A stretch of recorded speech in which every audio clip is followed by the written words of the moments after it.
Indonesia bisa cukup lega sudah mendapatkan Kapolri definitif. Sekarang yang menjadi pertanyaan berikut adalah siapa yang akan menemani Kapolri kita, yaitu Jenderal Badrodin Haiti. Wakapolrinya siapa? Dan di sini mencari Wakapolri bersih menjadi topik perbincangan kita pagi ini. Di sebelah saya sudah saya hadirkan di sini ada Mbak Bivitri Susanti selaku peneliti, pakar hukum Pusat Studi Hukum dan Kebijakan PSHK. Selamat pagi Mbak Bivitri. Selamat pagi.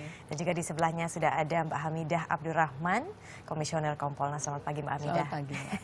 Kita ingin mengetahui juga tadi kan Pak Badrodin kalau tidak salah sudah sempat mengatakan sedikit mekanismenya begini.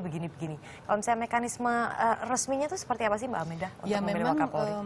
penetapan Wakapolri ini merupakan mekanismenya melalui Wanjakti ya. Itu artinya memang harus melalui internal Polri. Nah di sini memang satu Kompolnas memang tidak memiliki kewenangan untuk memberikan pertimbangan terhadap Wakapolri. Nah sehingga ya sepenuhnya ini berada di tangan Wanjakti. Nah Wanjakti ini adalah dewan yang dibentuk untuk penetapan perwira tinggi Polri yang memang anggotanya adalah mereka yang pati senior. Pati senior itu tentu mereka yang berpangkat komjen. Jadi boleh dikatakan ya memang orangnya sudah bisa dilihat siapa-siapa, tadi juga sudah disampaikan. Jadi Wanjakti ya orangnya itu Iya, juga, komjen, ya? komjen plus SDM dan propam di sana ya yang bintang 2. Nah kemudian mereka akan menetapkan ya mungkin pertama menyodorkan nama-nama dulu ya, tapi kalau kita dengar statement dari Kapolri bahwa semua bintang 3 memiliki peluang yang sama. Nah itu artinya semua bintang 3 akan disodorkan namanya kepada Wanjakti, lalu mereka akan bersidang dan mereka akan menetapkan 2 atau 3 nama, kemudian akan ditentukan oleh Kapolri. Ya, kira-kira seperti itulah mungkin. Dari nama-nama yang tadi sudah kita lihat begitu ya, apakah ada nama-nama lain begitu yang mungkin agak santer dikedepankan gitu? Iya, saya kira memang ada Pak Irwasum, ada Kabaharkam, kemudian kita juga ada Kabar Eskrim ya, yang Pak Budi Waseso. Pak Budi Waseso, kemudian ada Pak Suhardi Alyus, kemudian Pak Anang Iskandar dan Kalemdikpol ya Pak Budi Gunawan. Jadi itu memang secara kelayakan dilihat dari karirnya begitu ya, mereka memang layak untuk diajukan menjadi Wakapolri. Tanggapan Anda Mbak Bivitri kalau misalnya melihat calon-calon yang tadi dan juga mekanisme pemilihan Wakapolri? Saya kira kan kita ada di sini salah satunya karena kita khawatir ini ada nama yang tidak bagus yang kembali masuk ke dalam bursa. Dan kita sudah dengar tadi salah satunya adalah Pak Budi Gunawan. Dan ini juga saya kira santer karena DPR pun ketika ada persetujuan untuk Pak Kapolri sempat menyebutkan kalau gitu Budi Gunawan aja yang dijadikan Wakapolri. Saya kira salah satu sebab penting kenapa kita di sini kan karena itu. Nah di sini saya ingin menanggapi kepada prinsip ya, terlepas dari siapapun orangnya, sebenarnya prinsip yang harus dipegang kan ada 2 hal. Yang pertama adalah pemilihan pejabat itu tidak boleh didasarkan pada politik dagang sapi atau politik balas budi. Nah ini yang nomor 1 yang harus digarisbawahi oleh semua orang, terutama Kapolri ya akan memilih Wakapolri. Kemudian yang kedua juga harus dipastikan bahwa pejabat yang nantinya dipilih tidak bermasalah atau berpotensi menimbulkan masalah. Nah, saya kira ini juga hal yang sangat penting. Dan kalau dari sekian nama calon yang tadi disebutkan, salah satu yang mencuat tentu saja Budi Gunawan. Dan ini yang saya kira kita harus cermati sama-sama. Kalau memang ada masukan yang secara, katakanlah secara undang-undang mungkin Kompolnas tidak lagi berwenang, tapi secara moral, informal bisa memberikan masukan, saya kira itu yang paling penting ya. Karena kita semua sekarang saya kira cukup deg-degan ini apakah akhirnya dengan cara menjadi Wakapolri Budi Gunawan bisa naik ke atas. Jangan lupa nanti Ibu bisa membetulkan kalau saya salah, Pak Badrodin Haiti itu pensiun Juli 2016 tahun depan. Jadi ya sementara Pak Budi Gunawan baru pensiun pada tahun depannya lagi ya, karena angkatannya beda 1 tahun kan. 83 dia. Ya jadi kami agak khawatir juga melihat situasi seperti ini. Tapi kalau bicara mengenai status dari Budi Gunawan ini kan kemarin kan sudah jelas begitu. Bahkan banyak juga anggota DPR yang mengatakan bahwa sudah terbukti toh penetapan tersangka Budi Gunawan ini tidak valid. So secara hukum dia clear. Nah tanggapan Anda? Tanggapan saya adalah memang status hukum tersangkanya dicabut, tapi kasusnya sebenarnya masih ada. Dan kasusnya kan sekarang tentu saja kita masih tidak puas ya, karena ditanganinya oleh polisi sendiri sekarang, dari dilimpahkan ke kejaksaan, kepolisian, tapi secara faktual kasusnya sebenarnya masih ada. penetapan tersangka bukan berarti suci bersih tidak bisa diangkat lagi kasus beliau sebagai tersangka, tapi karena kasusnya masih ada, ketika nanti penetapan tersangkanya bukti-buktinya cukup secara hukum bisa ditetapkan lagi. Jadi potensi masalah sebenarnya ada. Saya kira kan ada masalah-masalah prosedural juga nih dalam pencabutan penetapan tersangka oleh Hakim negeri, Sarpin. ya Hakim Sarpin. Jadi banyak faktor di sini yang menunjukkan ini potensi masalahnya sebenarnya besar. Cuma ini dipendam terus, pendam, kemudian malah ditawarkan jabatan lain dan sebenarnya nanti ini seperti api dalam sekam gitu ya. Nanti suatu saat nanti akan terbuka. Bagaimana tanggapan Anda Mbak Hamidah terhadap peluang BG menduduki posisi ini? Tadi Ya, Mbak kalau Fitri mengatakan peluang secara kelayakan ya tadi saya sampaikan beliau memang memiliki peluang yang sangat besar. Dibandingkan Karena beliau, yang lain. iya, karena beliau memiliki beliau memang dikenal sebagai perwira tinggi yang cukup smart ya, dan beliau itu selalu berpikir tentang Polri ke depan gitu. Jadi kita sudah beberapa kali bicara. Memang yang berkaitan dengan proses hukum ini, kalau Kompolnas bersikap bahwa kita harus menghormati apapun proses hukum yang sudah dijalani oleh Budi Gunawan. Yang kedua tentang penetapannya nanti ya kita serahkan sajalah kepada Wanjakti gitu. Nah, tetapi kan masukan-masukan seperti yang disampaikan Mbak ini kan bagus sekali ya. Mungkin ini bisa didengar, bisa menjadikan pertimbangan dan saya juga sudah mencatatnya. Jadi kita juga berharap bahwa Pak Kapolri ini bersama Wanjakti ini menetapkan seorang Wakapolri yang benar-benar bersih, tidak bermasalah, kemudian juga mampu nanti mengimbangi Pak Kapolri dalam menjalankan program-programnya, karena waktunya kan nggak lama ya Mbak ya, waktunya kan nggak lama, ini kan seperti dikejar-kejar seperti itu. Nah harus mampu seperti itu, yang akhirnya tentu saya kira program utamanya kan bagaimana mengembalikan citra kepolisian ini di mata masyarakat. Kalau bicara mengenai mekanisme pemilihan Wakapolri, tadi kan juga sudah sempat dijelaskan bahwa ya oke, harus Wanjakti dulu, nanti Wanjakti keluarkan beberapa nama gitu, nanti yang milih adalah Kapolri. Posisi Presiden di sini, apakah memiliki posisi jika nanti siapapun yang terpilih itu mendapatkan keberatan dari masyarakat? Adakah Presiden punya kekuatan itu untuk cari yang lain lagi deh gitu? Atau nggak ada, ya udah Kapolri putuskan ya sudah? Secara posisi, secara struktural bahwa presiden adalah kepala negara, tentu saja dia bisa. Maksudnya barangkali melanggar tidak undang-undang. Tidak melanggar undang-undang. Barangkali tidak ada prosedurnya dalam undang-undang, tapi dia kepala negara pasti bisa ada deal politik yang dilakukan. Sebenarnya peluang itu jelas ada, dan saya kira sama sekali tidak tertutup kemungkinan ketika presiden juga mengajukan nama Badrodin Haiti, sebenarnya sudah ada pembicaraan ke arah situ, siapa saja kemungkinan pejabat-pejabatnya.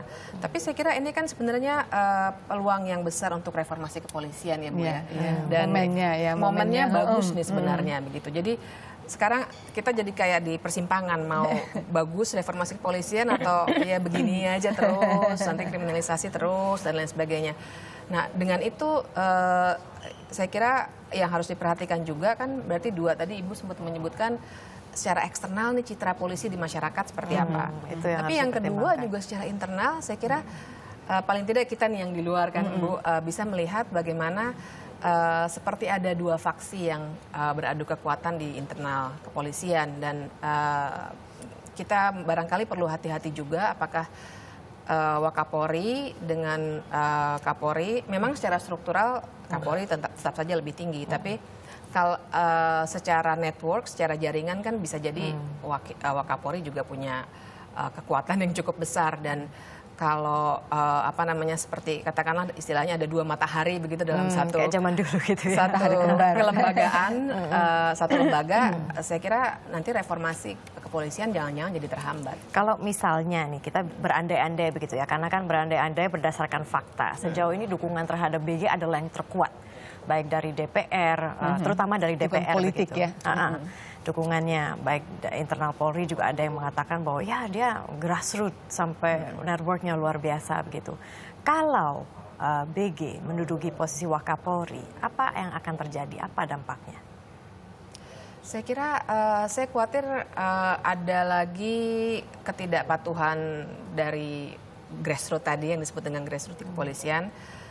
bisa jadi ini akan terus terjadi. Itu yang pertama.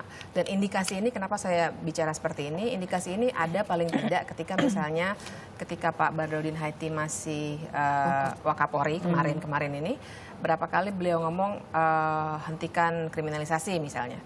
Presiden bahkan ngomong seperti itu, tapi waktu Kabar Eskrim tetap saja melanjutkan beberapa kasus yang sebenarnya sudah sangat kontroversial di tengah masyarakat. Nah, ini indikasi sebenarnya bahwa mungkin saja hal ini akan terus-menerus terjadi. Nah, kemudian yang kedua juga yang kami dengar dari pembicaraan kemarin ya, sebagai Kapolri Pak Badrodin Haiti sudah memberikan beberapa arahan begitu ya sebagai komandan kepolisian. Jangan-jangan nanti beberapa arahan ini tidak bisa dijalankan dengan baik kalau misalnya karena kekuatannya adu kekuatan ini terjadi. Saya kira ini yang mesti diwaspadai. Oke, seberapa besar sebenarnya peran Wakapolri dalam kepolisian, Mbak Abida? Ya, saya ingin sampaikan dulu tadi yang dari Mbak Fitri bahwa friksi yang ada di tubuh Polri ini pada saat ini ketika mereka sudah punya Kapolri, menurut saya tidak terlalu dikhawatirkan gitu, karena memang ketika Pak Badrodin Haiti ini sudah memegang tongkat komando ya, dan beliau sekarang sudah jenderal begitu, nah sehingga keputusan-keputusan strategis tentu ada di tangan beliau begitu. Dan saya melihat bahwa upaya Pak Badrodin Haiti untuk melakukan konsolidasi secara internal ini cukup bagus begitu. Dan kemarin di dalam pertemuan yang disebut dengan Komando Rubis itu beliau juga sudah berpesan, karena di situ hadir Kapolda dan Kapolres juga, bahwa hapus kelompok-kelompok ya, kemudian seperti itu. Nah, ini menjadi hal yang baik menurut saya. Bagaimanapun sistem komando ini masih berjalan di kepolisian begitu. Nah, sehingga kami tidak terlalu mengkhawatirkan terjadi friksi-friksi seperti itu. Nah, kemudian bagaimana dengan kedudukan Wakapolri? Wakapolri ini memang memiliki peran yang cukup penting juga, karena biasanya Kapolri ini kan agak sedikit sibuk dengan seremonial, misalnya rapat di mana-mana. Kalau kita lihat dulu Pak Sutarman itu, meskipun dia bukan menteri, selalu diajak rapat. Ya. Kalau ada kunjungan presiden di mana-mana, beliau mendampingi. Nah, internal ini kan membutuhkan sebuah figur, ya, sebuah figur untuk juga mengelola kepolisian ini. Dan program-program Kapolri ini kan nggak bisa dijalankan langsung oleh Kapolri. Nah, tentu beliau membutuhkan Wakapolri untuk menjalankan, apalagi kalau kita kaitkan dengan waktu yang tersedia. Nah, memang Kompolnas sendiri belum melakukan pertemuan dengan Kapolri khusus untuk masalah Wakapolri, tapi kami akan lakukan itu dalam waktu dekat. Ini juga ngejar waktu juga ini. Kira-kira masukannya untuk Kapolri apa? Iya, kita akan minta ada transparan gitu, bahwa siapa yang menjadi calon. Kemudian kalau misalnya yang dipilih nanti mungkin A, B, C, apa dasarnya seperti itu. Kemudian pertimbangannya seperti apa, kita ingin tanyakan hal tersebut. Oke, kalau prioritas kepolisian kan ya semoga harapannya nanti Wakapolri ini segeralah terpilih gitu dalam waktu dekat begitu. Prioritas kepolisian kalau misalnya dari mata Kompolnas dan juga dari mata masyarakat begitu, dari mata seorang ahli hukum tuh apa ke depannya? Saya kira yang utama adalah profesionalisme kepolisian ya, profesionalisme dalam arti ya, seperti yang tadi saya sempat sebutkan soal kriminalisasi. Yang kita tahu kan kriminalisasi KPK, tapi sebenarnya banyak sekali loh. Misalnya saja siapa namanya Nenek Asyani itu kan sebenarnya contoh kriminalisasi juga. Dan banyak teman-teman di Kontras, di LBHI mengumpulkan data, di daerah itu banyak sekali, ratusan jumlahnya kriminalisasi ini. Tapi saya kira persoalannya kriminalisasi kan bukan hanya rekayasa atau apapun, tapi juga profesionalisme. Dan ini yang saya kira sangat penting dijalankan oleh kepolisian. Dan kemudian yang kedua juga secara internal bagaimana caranya untuk memberantas korupsi. Karena saya kira kita semua di sini seringkali dengar dan barangkali kadang-kadang melakukan juga nyogok-nyogok di kalau ditilang ya, seperti itu kan hal kecil-kecil, tapi itu petty corruption yang seharusnya nggak boleh ada. Nah, ini juga saya kira yang harus dibenahi sesegera mungkin, karena ini yang bersentuhan, dua hal ini yang bersentuhan dengan masyarakat dalam konteks pungli-pungli korupsi, kalau mau jaga-jaga acara ya segala macam. Kemudian soal kriminalisasi terutama di pelosok-pelosok yang bukan di pusat kekuasaan seperti Abraham Samad dan Bambang Wijoyanto, tapi sama memprihatinkannya. Oke, baik. Singkat saja, Mbak. Iya, saya kira penataan atau memperbaiki SDM Polri ini hal yang paling Memperbaiki penting. SDM Polri. Iya, karena apa? Ketika SDM ini diperbaiki gitu ya, termasuk misalnya dalam penetapan pejabat, dalam itu, maka akan menghasilkan wajah Polri yang lain gitu. Makanya kemarin kan Pak Kapolri didesak untuk melakukan lelang jabatan. Saya kira di mana orang yang akan duduk menjadi Kapolres, menjadi Kasat, sampai Kapolda itu betul-betul teruji kompetensinya. Nah, memang penegakan hukum ini Kompolnas sendiri kan setiap tahunnya menerima 1.200 ya, dan itu 90%-nya ada di bidang reserse. Tetapi memang ada hal yang sedikit menjadi akar masalah tentang anggaran, Mbak. Jadi 30% dari anggaran seluruh anggaran penegakan hukum itu hanya 30% dibiayai oleh negara. Nah, akibatnya sisanya dibiayai siapa? Lalu timbul keberpihakan dan KKN tadi. Baik, terima kasih banyak Mbak Mira dan juga Mbak Bivitri sudah berbagi di sini. Jadi menjadi prioritas kalau kita bisa ambil dari perbincangan ini untuk Polri ke depan adalah profesionalisme dari Polri, kemudian pemberantasan korupsi secara internal dan juga perekrutan anggota-anggota polisi yang lebih baik, dan tentunya masyarakat Indonesia masih menunggu kira-kira siapa yang akan menjadi Wakapolri. Nah, berikutnya kami